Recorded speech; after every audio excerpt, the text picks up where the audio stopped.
Hello, everyone, and welcome to Making the Rounds. This is going to be our post-World Championship edition discussion, what have you, where we again talk about how we are wrong, but we don't clickbait it and have people discuss how we prefer you to certain ginger-bearded men and things of that nature.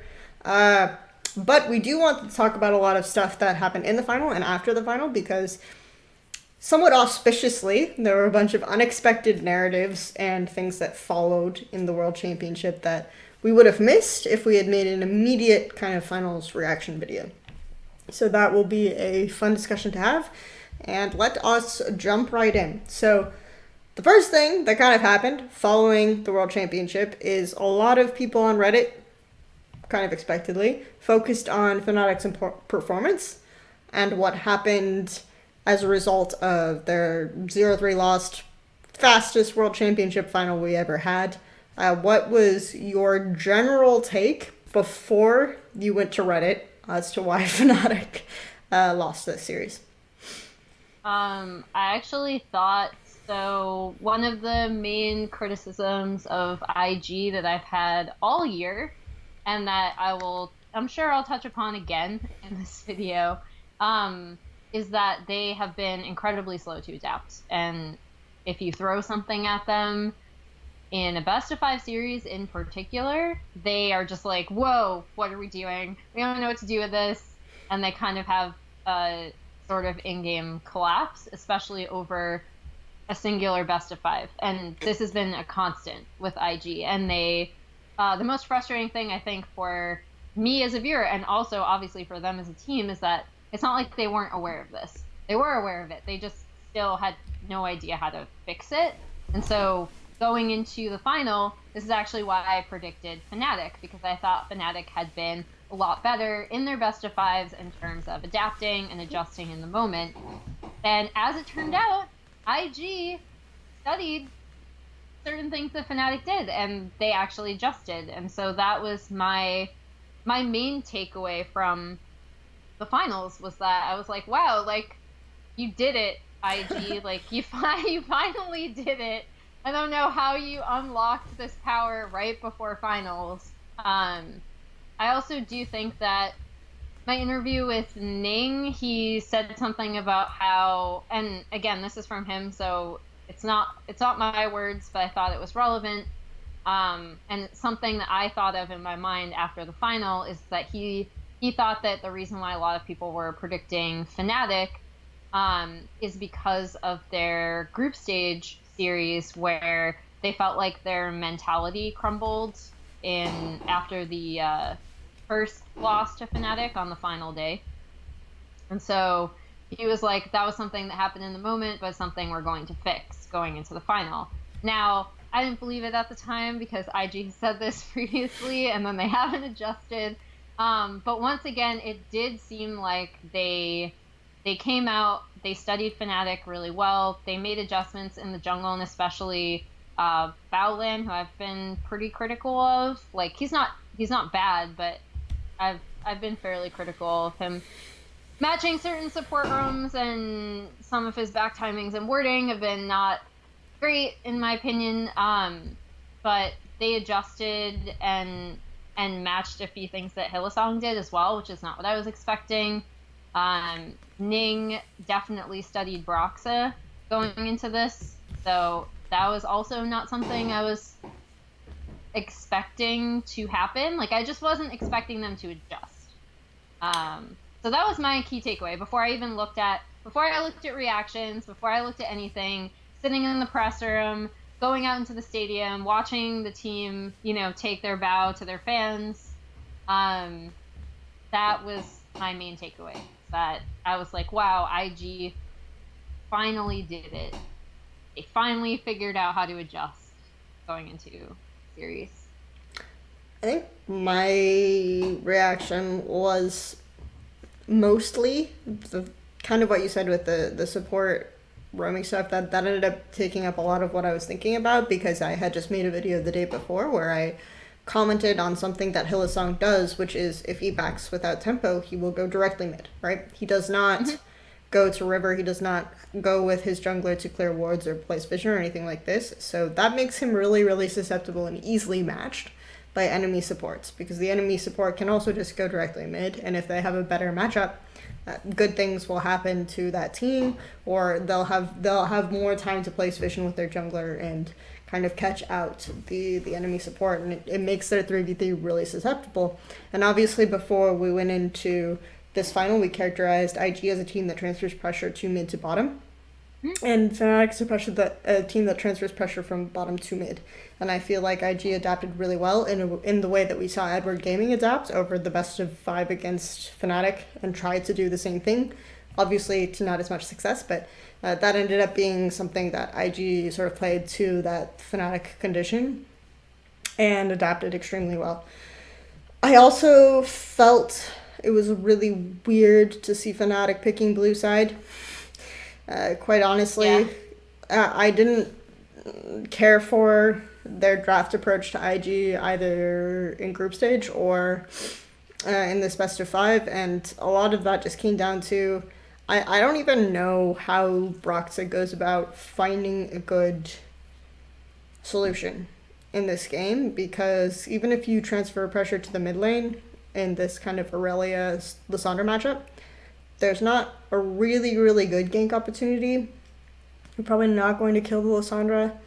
The best you can do is maybe transfer pressure from the Urgot lane and then get Rift Herald. Yeah. I think that's an option that you can have. But the way that Ning adapted to the champions that he was playing, here obviously he had a pretty decent matchup with the Camille, so you can't really play the mid 2v2 without pressure from the side lanes. And then in game 2, he adapted to playing the Gragas well in a more kind of intelligent, safe manner. So I think overall there was good adaptation from Ning, good play from Ning for the first 2 games, just reacting to the different circumstances. And I think that was a really big story for me in the final. I was really happy to see Ning succeed. I felt that this IG roster succeeded because they became more of a team than a team that was attempting to get solo carried by a rookie. And, and that really showed in the fact that Ning, who is a player that people probably didn't expect, especially after his group stage performance, coming away with the grand final MVP. So I thought that was kind of my big feeling off of this match. Yeah, I did focus a lot in my initial analysis on, I felt that Caps wasn't really taking into account, the Caps and Broxah weren't tracking the jungle very well. Caps had a really bad all-in timing. Yeah. There were a couple of issues in game 1. Game 2, I felt like Bwipo was playing a lot more like MSI Bwipo. And then you have the third game, which was kind of a disaster for all the regions, and then for a bunch of other reasons. But we'll break down a little bit more. Yeah, game 3 is a little bit of an outlier. Yeah. But we'll discuss a little bit more on now what Reddit was saying. So Reddit's response obviously was that Fnatic didn't respect their opponents and didn't necessarily play to the Fnatic that we knew from the rest of the tournament. And then obviously Young Buck's statement kind of corroborated that. How did you feel about this idea that this was a burnt out Fnatic and not the Fnatic we saw in the rest of the tournament? I mean, I just thought it was more that, so from when I said initially Fnatic will adapt over a best of 5, like in the moment, maybe the fact that they didn't alludes to some sort of burnout. But sure. In terms of whenever I see anyone talking about burnout whatsoever, it's not that I don't believe it. Like I do. Like, it's, as someone who also, like did content constantly and lived out of hotel rooms for a month and a half, like it gets exhausting. Like I get it. But at the same time, it's not a condition that that your opponent isn't also dealing with. So, and I don't even know if Young Buck meant it in a bad way. He might have just been saying like, we didn't take care of their condition as well as we should have. Like, we should have prepared more for the fact that they would be exhausted, you know, like they would get tired, we would burn out and stuff like that. Um, so I don't know if the fact that apparently they were suffering from some sort of exhaustion or burnout affected their ability to adjust, because I will say that the Fnatic I was expecting, I don't think it was an underestimation as much as when they came up against what IG were doing, suddenly they looked a bit like IG had in previous best of five series Mm-hmm. that I'd seen them in, where they were like, no, we're just gonna keep trying like what we think is right. And it obviously didn't work because IG had made necessary adjustments, especially through Ning and Bowen, like we talked about. Um, and Fnatic just kind of kept trying to take what they knew and what they had done and what had been successful and try to continue doing that. And so again, I don't know if that's related to any sort of burnout, but I think for me, that's what stands out as the big thing for Fnatic. It's not underestimating their opponents. Like something when I look at like people who are like, oh, I underestimated, like this team definitely underestimated, etc. Like I think RNG is probably the example of what I would point to and be like, yeah, maybe they thought that they could get away with this, or maybe they just thought that this stuff was good based on scrims that later came out where they were scrimming flash wolves, and both teams thought that these single damage comps and scaling comps are a lot better than what they were, and they never figured out like solo lane pressure. Um, but in terms of Fnatic, I don't think it was an underestimation. I just think, yeah, maybe they did get burnt out, and maybe that's why they couldn't adjust, or maybe they just found themselves completely lost in the moment as to what to do after IG kind of studied them and figured them out. So, first of all, I'm thinking of 2015 Fnatic and interviewing Reckless Mm. in the semifinals, and he made a very similar comment at that time where he said, I think we didn't really pace ourselves well, right? I went super hard, and I think that next year my lesson is to reserve some energy during regular season. You could make that argument for Reckless. That's what he did, considering he subbed himself out, right? It's like, oh, this is my team's gonna make it to Worlds. Gotta take a break here. You know, we can make it far. I'm just gonna sit on the bench. Just gonna relax, spend some time at the pool. Open myself up to me. That was his long con the entire time. He didn't think that the meta didn't suit him. He just remembered what happened in 2015. He said, "This is unfortunately, unfortunately, Reckless. You or the rest of your team did not take the same lessons to heart. They did not experience the same experience, if you will. Now, it's weird to me that comes up because it obviously is something that is universally shared by every team at the World Championship, especially another team that will make it all the way to the grand final. So I think that's an interesting thing to point to. I do think teams don't necessarily manage their schedule that well, but it's kind of hard to, you know, because you want to go hard every moment, because every match can be the match that determines whether or not you go all the way. So that for me is kind of a weird thing to point to.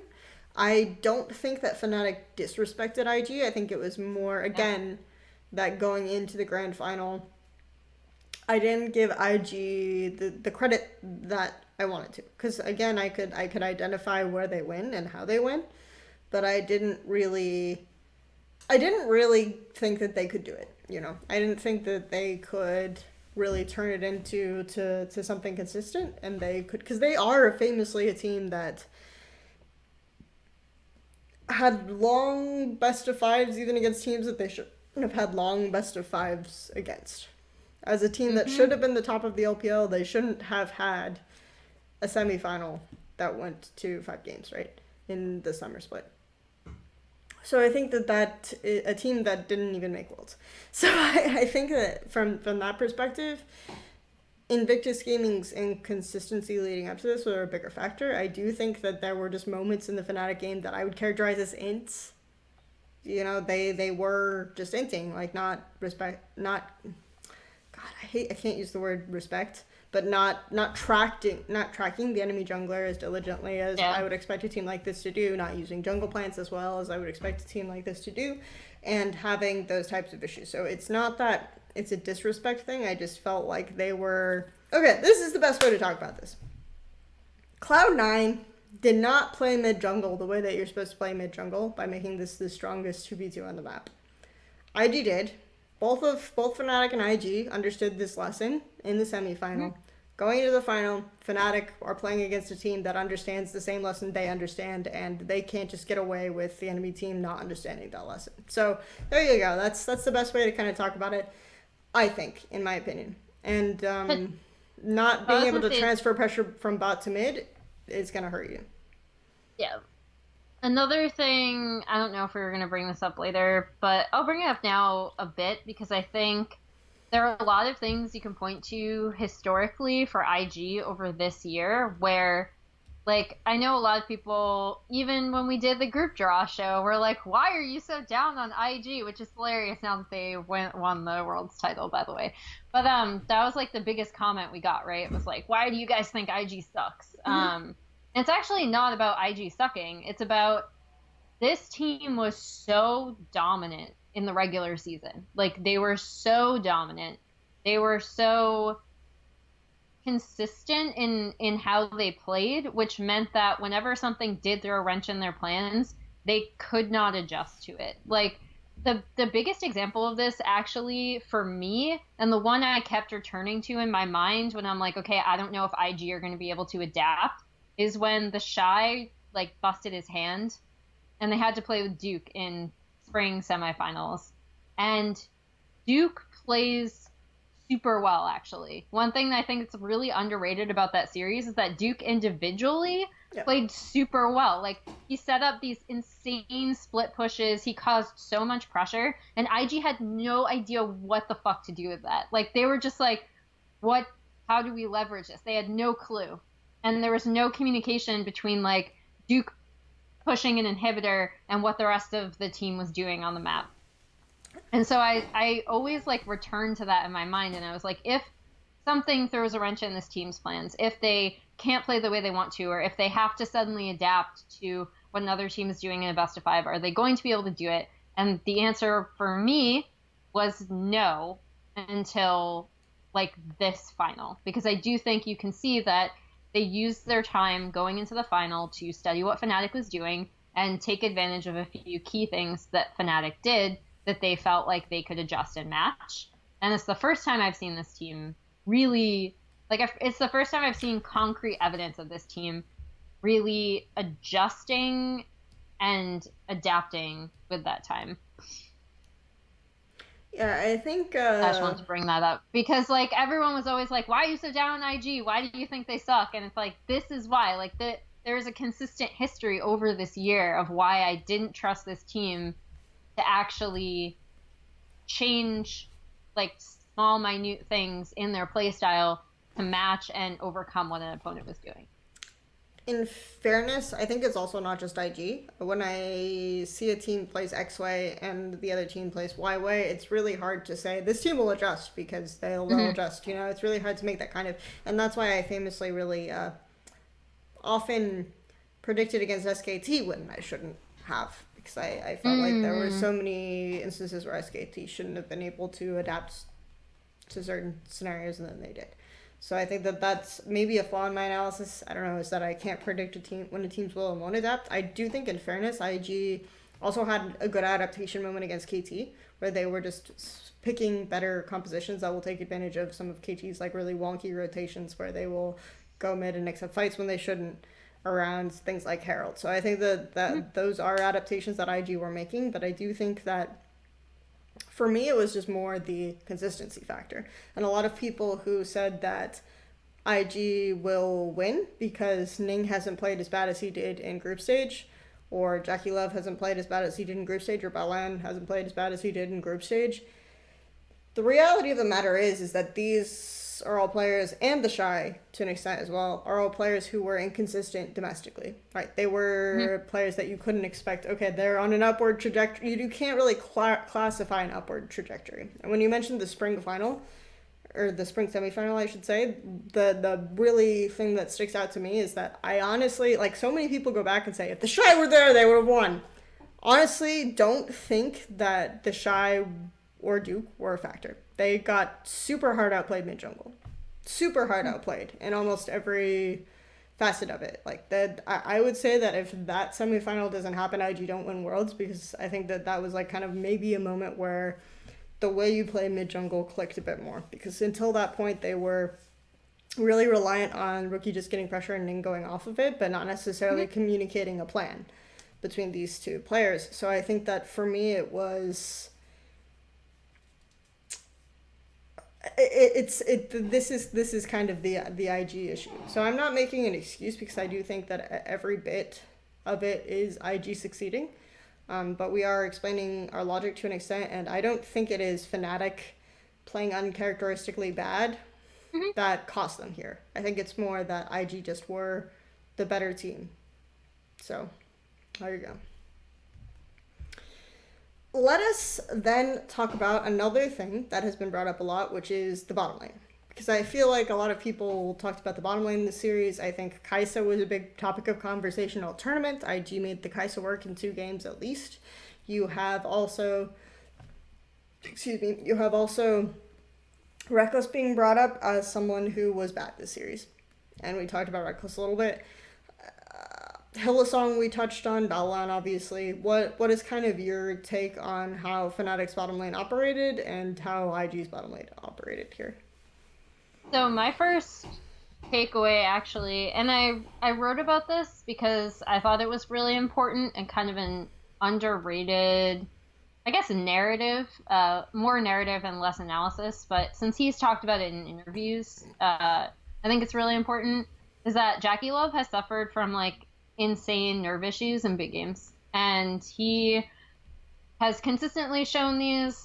In fact, in that semifinal that I just touched upon in spring, he had like a uncharacteristically really poor performance. To the point where people were saying like it's sad that this is kind of like that was a lot of time. That was one of the first times that people from the West or other people who were observing the LPL were watching that semifinal series. So it was kind of his weirdly for people who hadn't watched his actual debut against RNG in the first series of the year, like not including NEST, was that like they were like, wow, this guy is hyped, like he sucks. I saw a lot of comments like that actually. Um, and once again in the summer finals, he didn't perform as poorly as he had in spring, but it definitely wasn't like if you watched him in season and you saw the flashes of kind of brilliance that this person was capable of, you looked at that and you were like, okay, once again, like he looks like he is very nervous. He's playing very hesitantly. He's not taking advantage of specific timing windows.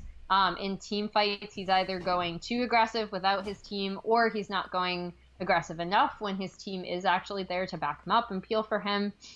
And this was the series where, not that he's played like particularly bad or poorly throughout the entire event, but this is the series where I felt like Jackie Love finally showed up, and it made me so happy because it was probably the biggest series of his life. And he finally, for whatever reason, I don't know what it was, he managed to, and obviously a lot of this is also due to the fact that once again we have Baolan matching Hillsong in pressure, which is not something I necessarily expected to happen. But Jackie Love performed so well in the series, and I was really happy to see that because previously he has not been able to show what he's capable of in big matches. It's been sorry, I'm so tired. An admitted problem that he himself has come out and said. So more so than I feel like the fan base is always down on Reckless whenever he loses. Like suddenly it's always like Reckless sucks. Like we saw this at MSI too, where people are like, Reckless has no champion pool and he's terrible and he always collapses against UCI. And that was kind of the narrative again after the series, taking Uzi out of it, obviously, because he wasn't here. But the thing that stood out to me the most with these two bottom lanes is that Jackie Love finally looked like he was comfortable, and suddenly he was confidently trading at like the appropriate times, or he was, going forward in these team fights, especially with the Kaisa because she's a champion that allows you to do that, right?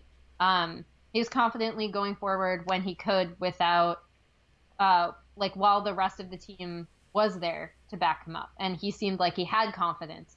His team was there, which wasn't something that I had necessarily seen from him in big matches. So honestly, that was the thing that stood out to be the most. It's more of a narrative thing than a analysis thing, but I wanted to point that out because I think it was actually so important that he was able to put aside his nerve issues, come out on this big stage, and perform really well. Honestly, there were.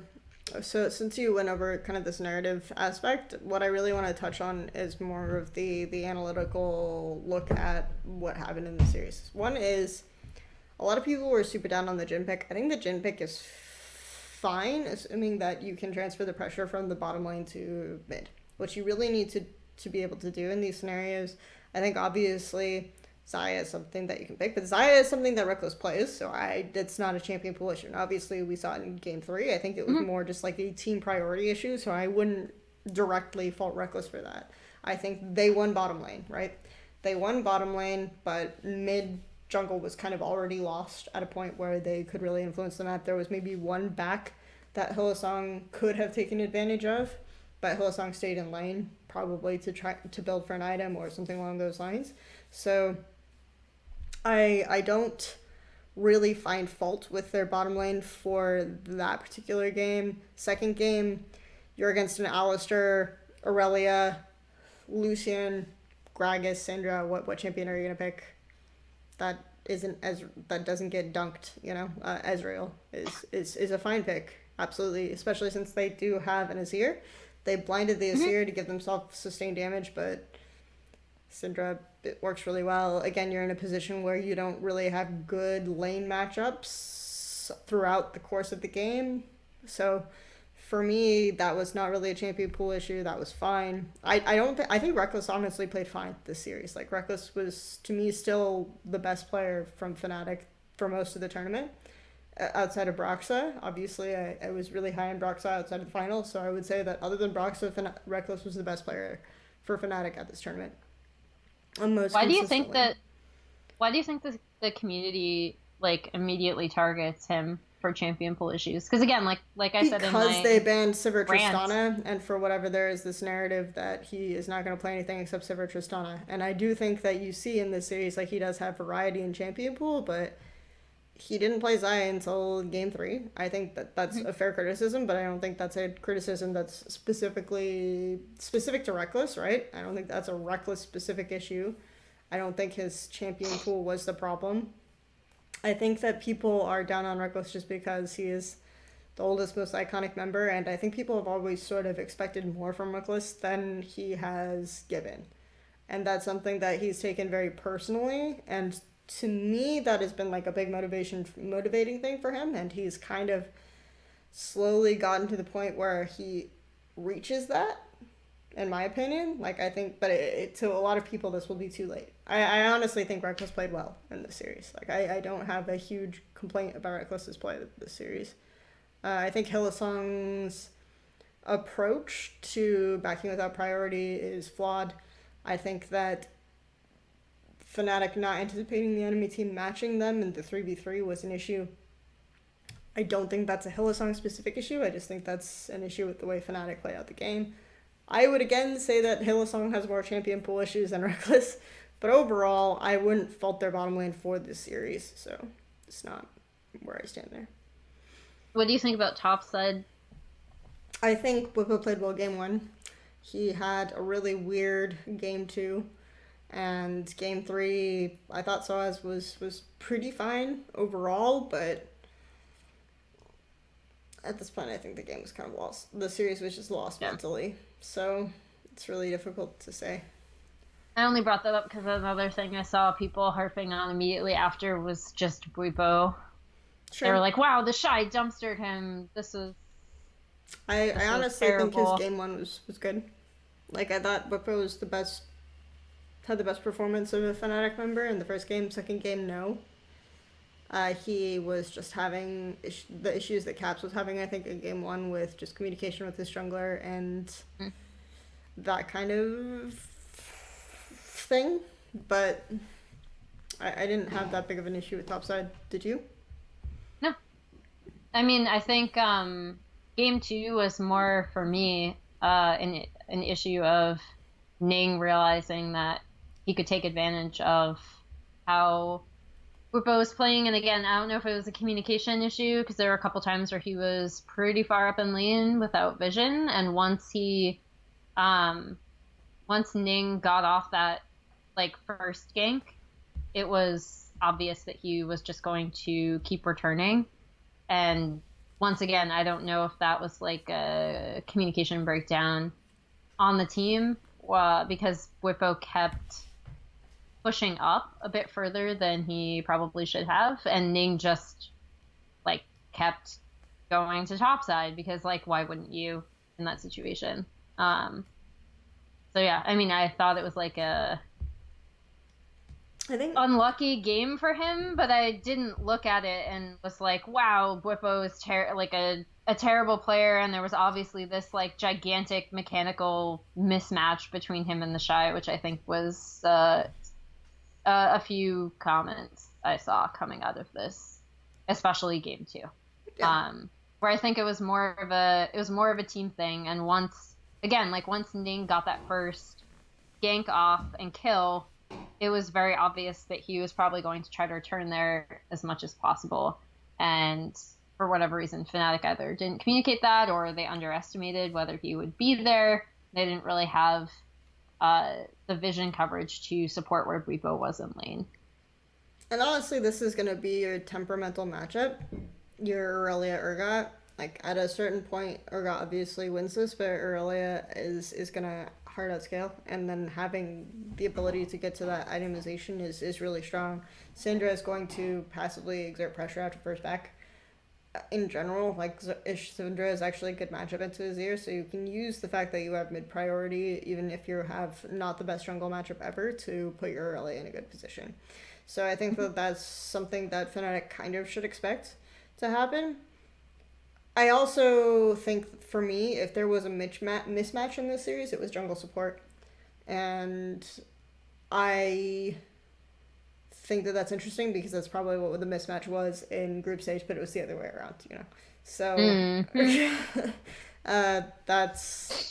that's something because I feel like again the way that Fnatic were drafting in group stage against IG and in this series against IG is we will pick our mid early. We are fine with blinding our mid and Yep. having a bad mid matchup because we know that we will 3v1 rookie, right? We will 3v1 rookie and then Caps will be in a good position as the game progresses, even if he falls really far behind him in lane. However, they were not 3v1ing mid. They were 3v3ing in a disadvantageous 3v3 and losing. So I think that that's really the key takeaway for me in terms of how IG adapted and the big reason why this was an IG victory. Okay, so that is kind of. There are a couple of more narratives that we can go over here. One is that I think something that you touched on, which was someone referenced there being a different prep time for IG and Mm-hmm. Fnatic after semifinals. I haven't heard of this one, so maybe you should just go ahead and set it up. So yeah, it was more like there was this weird thing I saw where it was like, look what an Eastern team can do with prep time, which I think like, so first of all, dividing it into an East West thing is Bad? hilarious it's bad, but it's also hilarious in this particular situation because in case you haven't heard my like slightly incoherent ranting throughout this entire video because I'm incredibly jet lagged and tired. I've also watched a lot of IG.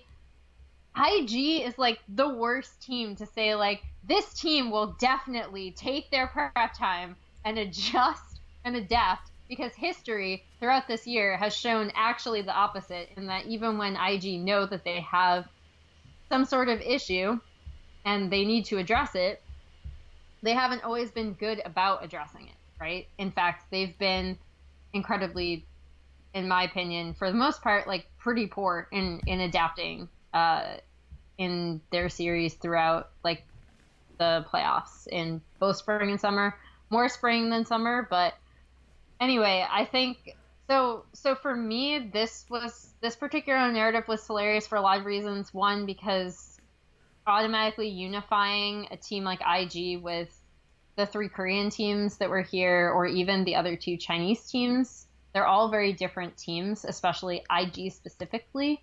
Um, and then also the fact that IG of all teams would do so much better with prep time than a Western team like Fnatic is a bit specious of an argument to me, especially considering, once again, like I cannot.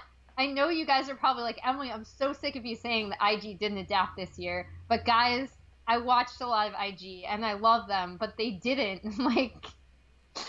Like for all teams, for it to be IG that people are saying like, look what an Eastern team can do with prep time, is just really hilarious to me I because just of watching them play all year. I just love how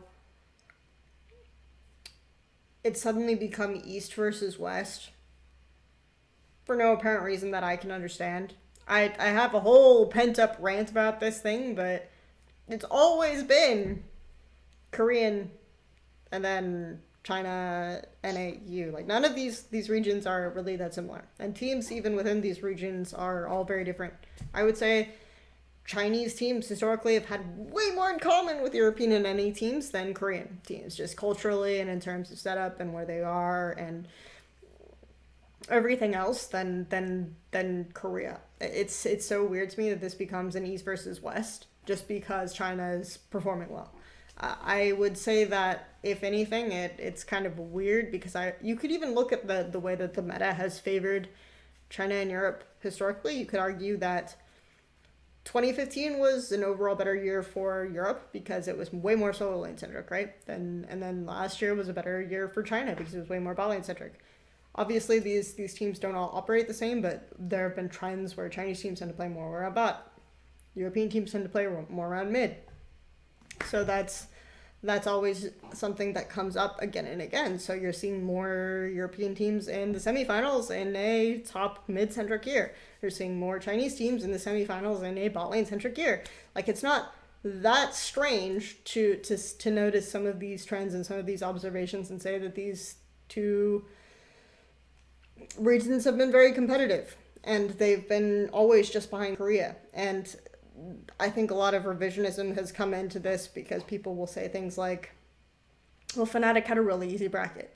You know, they only had to beat EDG and Cloud9 to get here, where IG had to beat KT. IG had to beat KT and G2. G2. Okay. There you go. Good job, guys. I mean, for me, if I had to say C9 versus G2, I think C9 would win the best of five.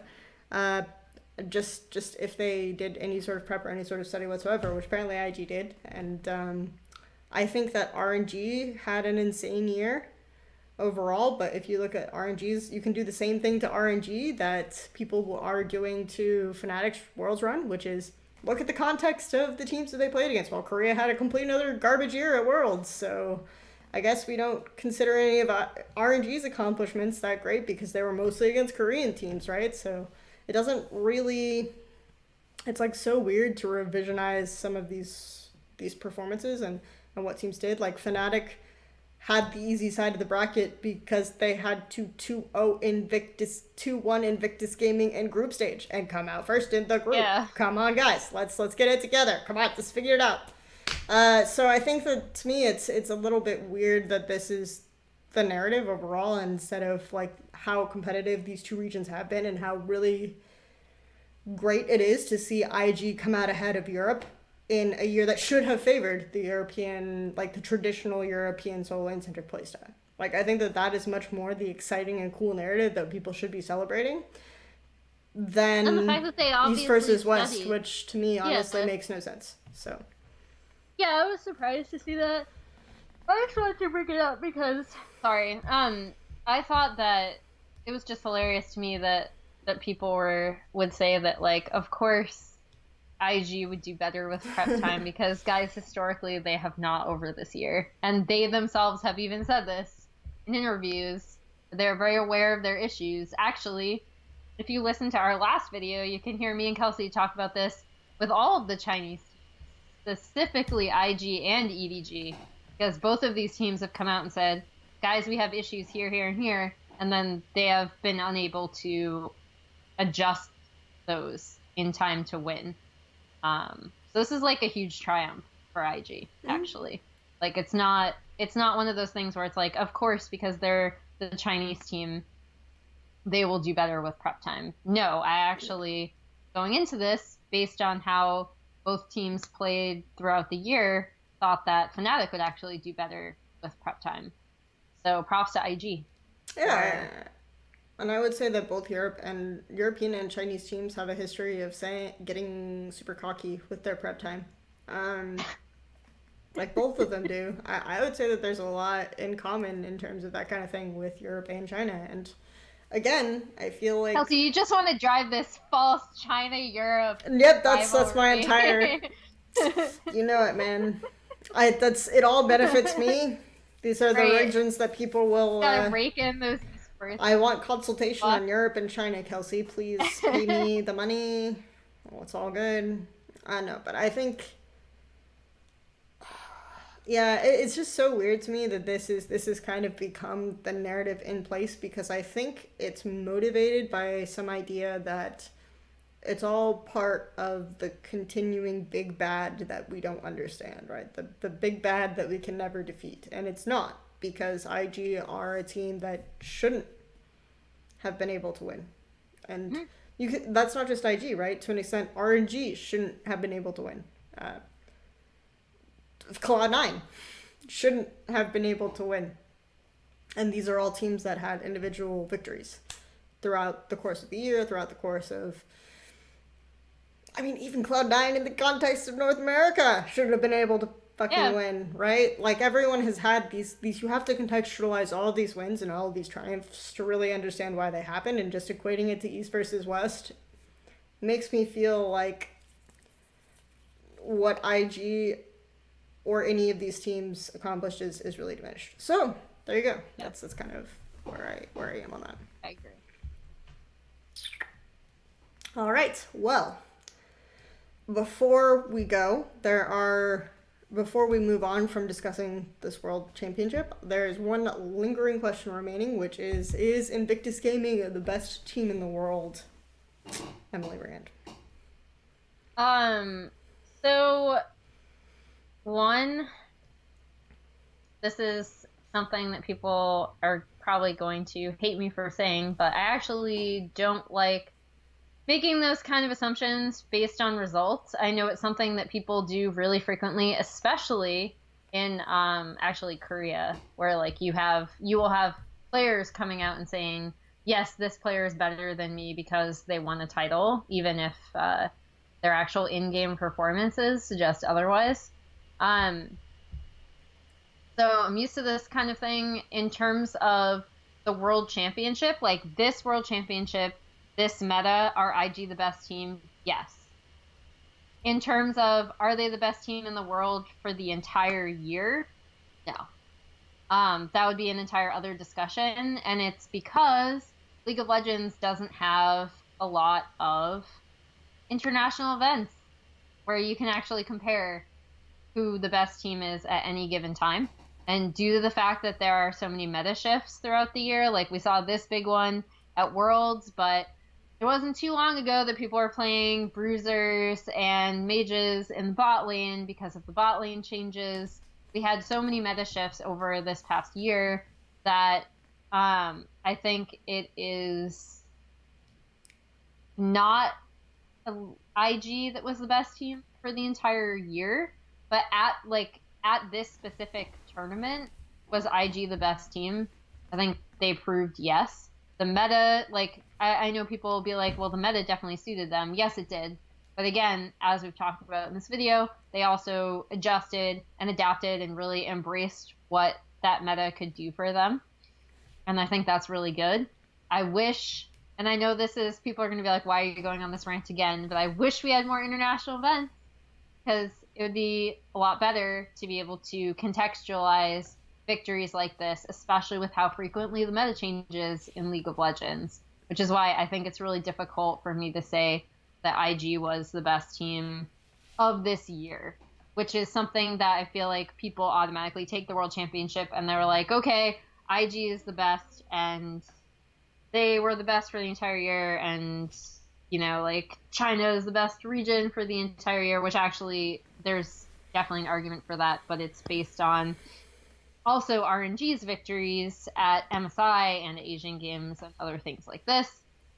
So yeah, basically I want more international events and people going back and like rewriting the history of IG based on their World Championship victories. Another reason why I wish we had this, because then we could put a lot more international experiences in a greater context that would make up for a better like fabric of a year, if that makes sense.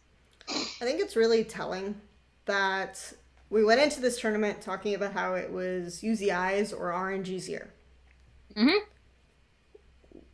We go out of this tournament saying it's LPL's year. LPL, just generically throwing it all there. I think that it went from one team to two teams based on one event instead of an entire year of tape where RNG were winning everything. Do I think RNG are the best team in the world? No, because I think that IG were the best team at this tournament, and I think that you cannot take that away from them, and so you have to assess everything based on the most recent data. I don't think there is a good argument to be made for a team being better than IG. At the Worlds event, immediately following the Worlds event, or anything like this, given the state of the game, given everything else. I don't think that there's a good argument to be made for that.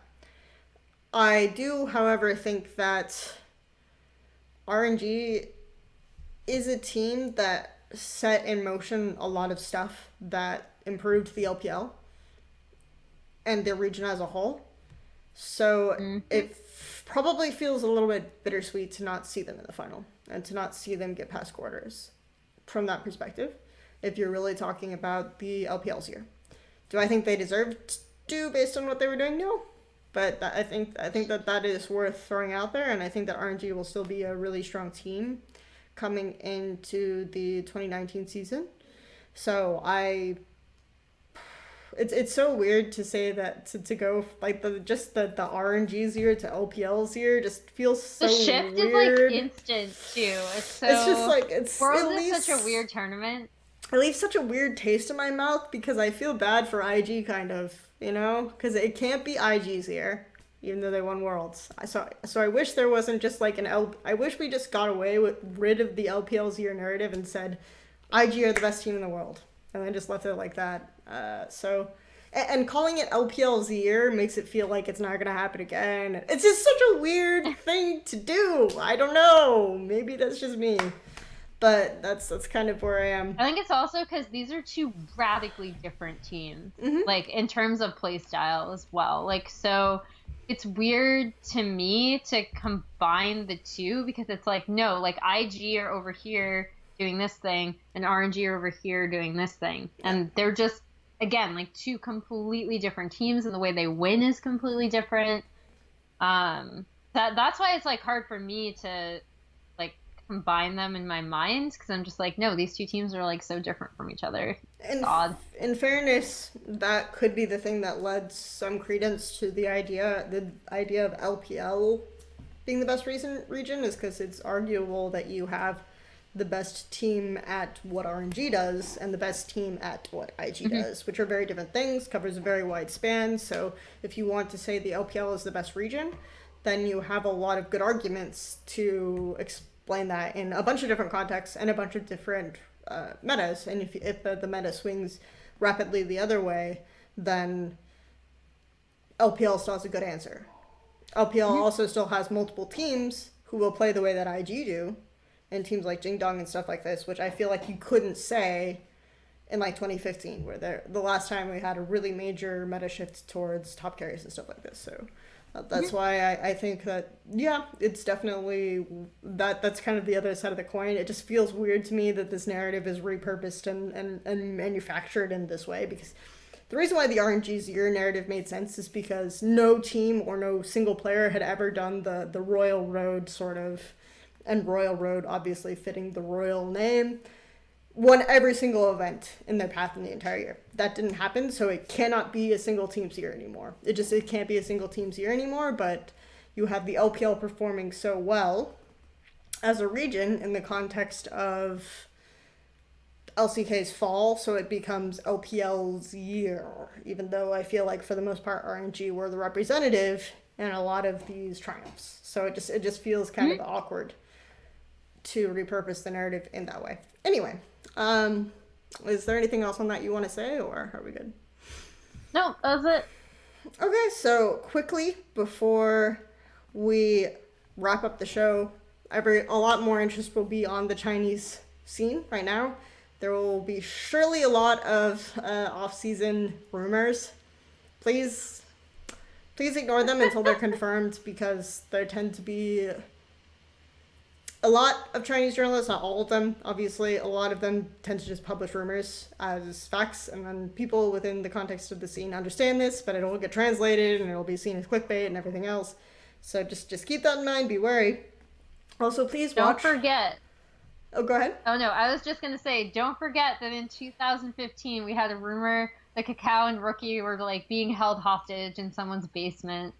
And there were coal mining memes. Forced to work in coal mines. Yes, it was super 100%. So, and it's not even that these aren't like true, because they can be true in some context, and then things will change very dramatically. Are you saying that Rookie and Kakao were kept in someone's basement after all? No, okay. They were not, actually. Okay. That was a dramatization, and it was because no one understood what was going on in that offseason.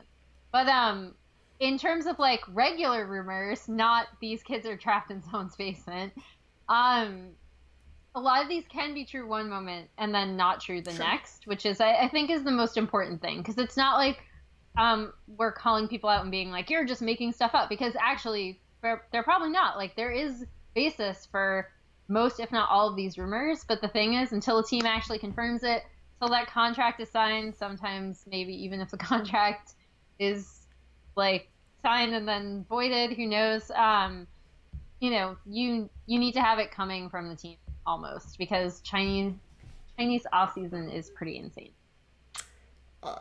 On that note, also please watch National Electronic Sports Tournament that is happening on the 15th.